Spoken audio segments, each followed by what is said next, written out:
का नाम है? का नाम लेते रहे? बताओ का नाम लेते रहे? भगवान का नाम है हमारा? हम कहे काम गड़बड़ हुई। हमार नमो का तो लेते रहे। का कहा थी? का नाम है? हगनी। हगनी नाम है। हाँ। कि रागनी रे? हाँ रागनी रागनी। एका न छुआ यार पेट खुदे पर।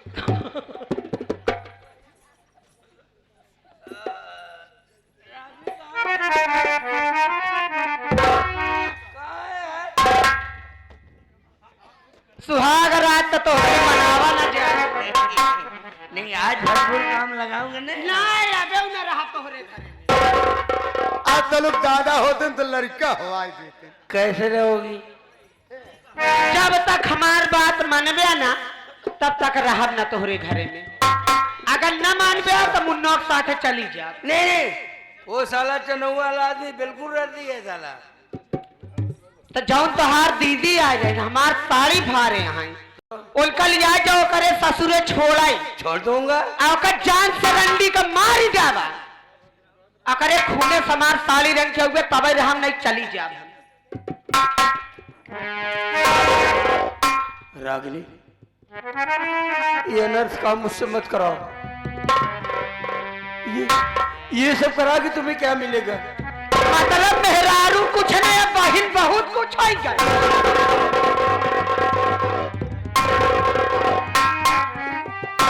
जब तू दवाई दिया था तब तुम्हार बुद्धि खुला था। ये बड़े कई समय समय पे ले जावा कर मार डालूंगा। हाँ मार जाया तो मार दूंगा। मेहरारू रही समझा सब कुछ होगा। अबे यार क्या यार तुम्हारा हंसी नहीं यार। तुम्हें कौन नहीं जानता यार चिड़िया पक्की जैसा है। अबे उड़ते बादल में क्या अबे अबे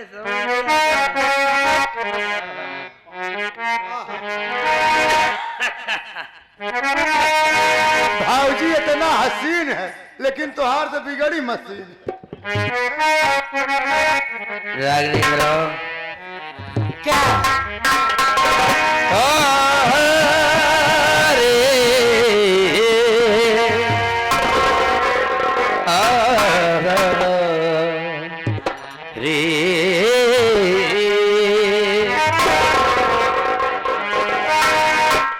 जब से दीवाना हो गया मैं तुम्हारा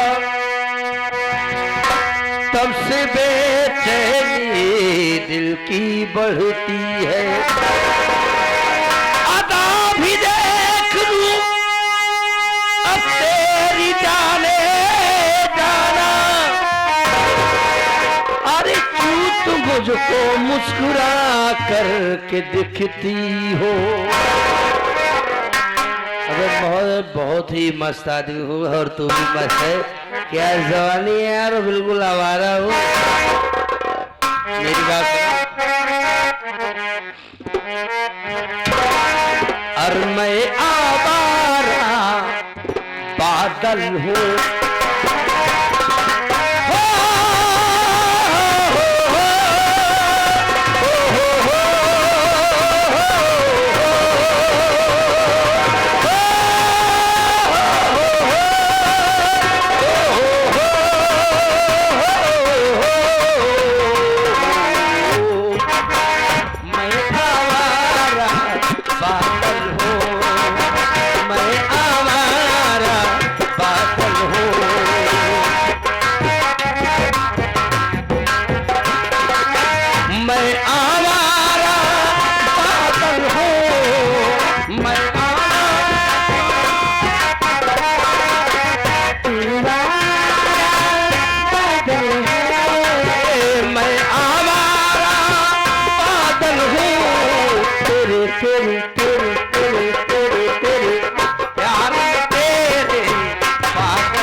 किया। आप ये क्या करने लगे हो भैया? तुमको छोड़ने चलूंगा क्या? धीमे धीमे क्यों चल दिया यार? लेकिन भैया हाँ। बहुत प्यास लग गई है, अभी काफी दूर है हमारा घर, और थोड़ा पानी पी लेते इसके बाद चलते हैं भैया। पानी पिएगी? आज सुबह से पानी पिलाऊंगा। किस जिंदगी में कभी पानी नहीं मांगेगी है? क्या करे भैया? डर गई। अरे अपने घर रहेगी तो अपने भाई से कहाँ पानी मांगेगी? हाँ भैया। तुम आराम करो, हम तुम्हारे लिए पानी लेके आता है। ठीक है भैया, लेकिन बहुत जल्द आना भैया।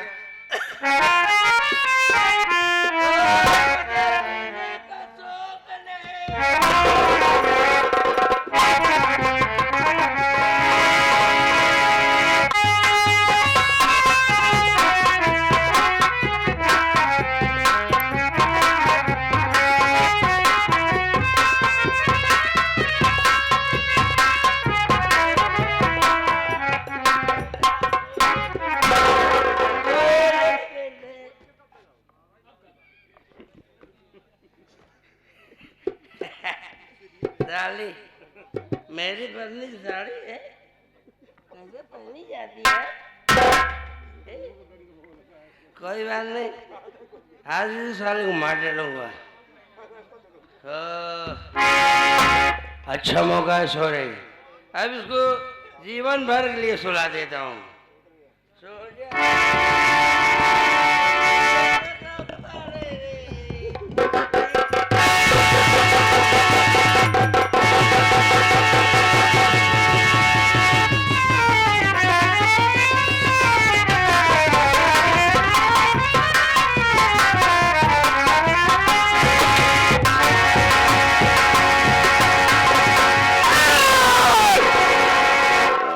राजकुमार, सरदार जी, क्या देख रहे हो? कुछ रास्ते में कैसी हमला लड़की पड़ी हुई है और इससे सर से खून बह रहा है। न जाने कौन है, बहुत बेरहमी से मारा। ऐसा लगता है कि किसी इंसान ने इसे बड़े बेरहमी से मारा है। जी हाँ। लेकिन राजकुमार, हम लोगों को तो नाम ही ऐसा है जी जी जी। कि डाकू लोग दरिंदे होते हैं। हाँ सरदार जी। लेकिन ऐसा नहीं होता है, हर इंसान इसे तरह का नहीं होता। जी सरदार जी। अगर ये रास्ते में पड़ी है तो हमारा तुम्हारा कर्तव्य एक बार इसकी रक्षा करने की सोचा जाए। जी सरदार जी। ये पकड़ो, इसीलिए चलता हुआ हॉस्पिटल एडमिट करता हूँ। मालिक ने चाहे तो इसकी जान जरूर बच जाएगी।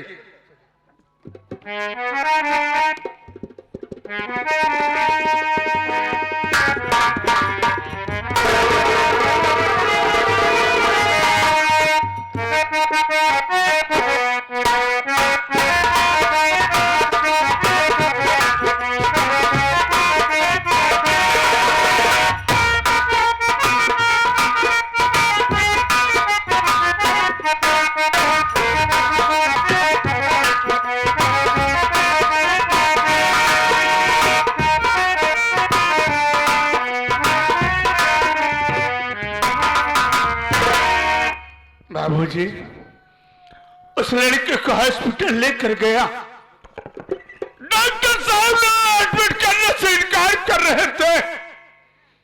कहा इसके सर से काफी खून निकल चुका है। मैंने कहा डॉक्टर साहब तुम्हें खून चाहिए ना, तो खून मेरे बदन से निकाल करके इस अबला लड़की के शरीर में चढ़ा दो और सोच लो कि अगर इस लड़के की जान चली गई तो तेरी हॉस्पिटल में आग लगा दूंगा और उसी जलती हुई आग में तुझे फेंक दूंगा। तो डॉक्टर साहब ने एडमिट किया। मैं थोड़ी देर में यहीं पर इंतजार करता हूं, राजकुमार आएगा तो उसका संदेशा जरूर बताएगा। सरदार जी बोलिए। डॉक्टर का कहना है अब वो खतरे से बाहर है, यदि आप मिलना चाहें तो मिल सकते हैं। अच्छी बात है, बुलाओ। ठीक है। बात करता हूं।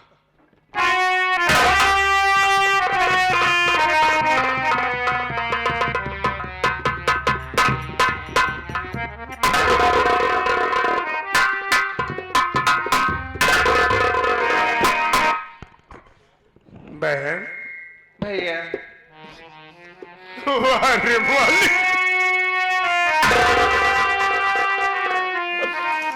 आज ऐसी सवाल सुनने को मिला।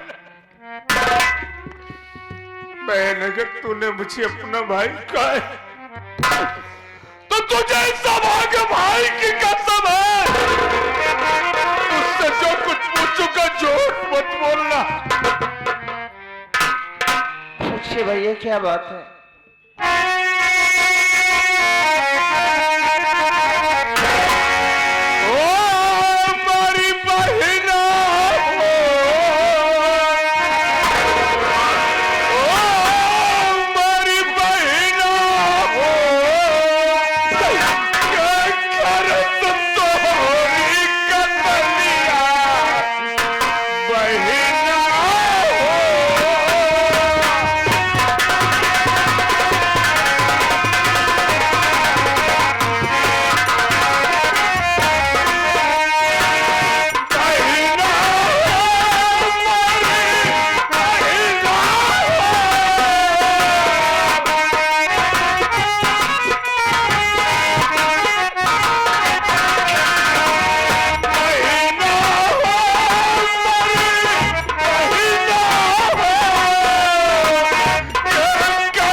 तुमसे क्या बताऊं कि कोई दूसरा नहीं बल्कि हमारा ही भाई हमारा खून करना चाहता था भैया।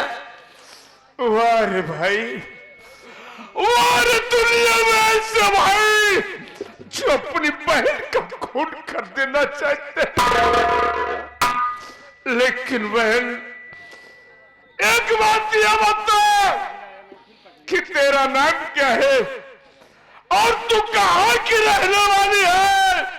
तेरा मायका कहां है और तेरा ससुराल कहां है और तेरे भाई का नाम क्या है? भैया मेरा नाम रेखा है और मैं गांव का हवानी के रहने वाले हूँ। हमारा मायका राजापुर में है और हमारे बड़े भैया का नाम राजू था और छोटे भैया का नाम रमन। एक दिन की बात थी कि कुछ पैसे की मुझकी जरूरत पड़ी तो मैं अपने मायके राजापुर गई और जब वहां पर गई तो हमारे बड़े भैया नहीं थे और हमारा छोटा भाई रमन था। मैंने उससे पैसे की बात की तो उन्होंने मैंने मुझे पैसे दिए, लेकिन घर में हमारी छोटी भाभी आई थी, वो मुझे रोक ली कि दीदी तुम रुक जाओ, कल गुड़िया का त्योहार है, कजरी खेल लेना, उसके बाद चली जाना।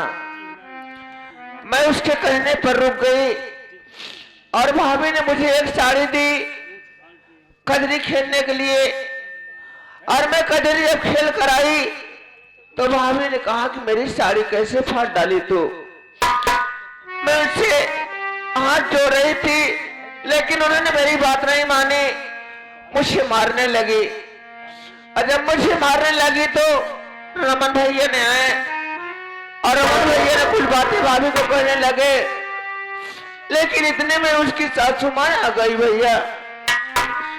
और जब सासू माँ आ गई तो रमन भैया ने कहा बहन तुम कमरे में अंदर चली जाओ। मैं कमरे में चली गई। उसके बाद पता नहीं क्या माँ बेटी ने रमन भैया को बता दिया। रमन भैया ने कहा चलो बहन तुम्हें घर छोड़ देता हूँ। उसके बाद मैं रास्ते में आ रही थी तो हमारे प्यास बहुत जोरों से लग गई और रमन भैया पानी लाने के लिए गए। मैं थोड़ी देर यहीं पर आराम करने लगी। उसके बाद पता नहीं क्या रमन भैया के दिमाग में था, मैं सो रही थी और उसने बड़ा सा पत्थर उठाया और हमारे सर पर मार दिया। उसके बाद मैं कुछ नहीं जानती भैया। ये तू कितना बेदर्द भाई है रे। लेकिन भैया कम से कम एक बार अपना नाम तो बता दीजिए और तुम रहने वाले कहाँ के भैया? मैं आपके आगे हाथ जोड़ती हूँ।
राजू काम करने जाते हैं शहर और दिन होकर महीने पर घर आते हैं। लेकिन मैं क्या देख रहे हो, आप ये काले लिबास में एक डाकू के रूप में बैठक रहे हो, इसका क्या कारण है भैया? बहन रेखा, आखिर रमन और क्या ही कह सकता है? अरे जब से उस घर में वो माँ बेटी आ गई है ना, तब से उस घर में एक नागिन का वास हो गया। जिसे चाहती है उससे डस लेती है। रमन की पत्नी ने मेरे कमरे में आई। रमन उसी दिन ड्यूटी जाने लगा और वो अपनी बाहों में समेटकर शोर मचाई। उधर रमन की ट्रेन छूट गई, इधर रमन घर पहुंचाया। इतने में रमन ने मुझे मार करके घर से भगा दिया। अरे इतना बड़ा कलंक का दाग लेकर कहां जी सकता था। सोचा तो कि मर जाऊं, लेकिन मां भवानी की देन है कि तन पर काला लिबास और हाथ में बंदूक उठ गई। बहन देखा भैया चल इस वक्त तू मेरे साथ रहा, तब उस माँ बेटी को बताता हूँ क्या होगा। ठीक है भैया, चलो।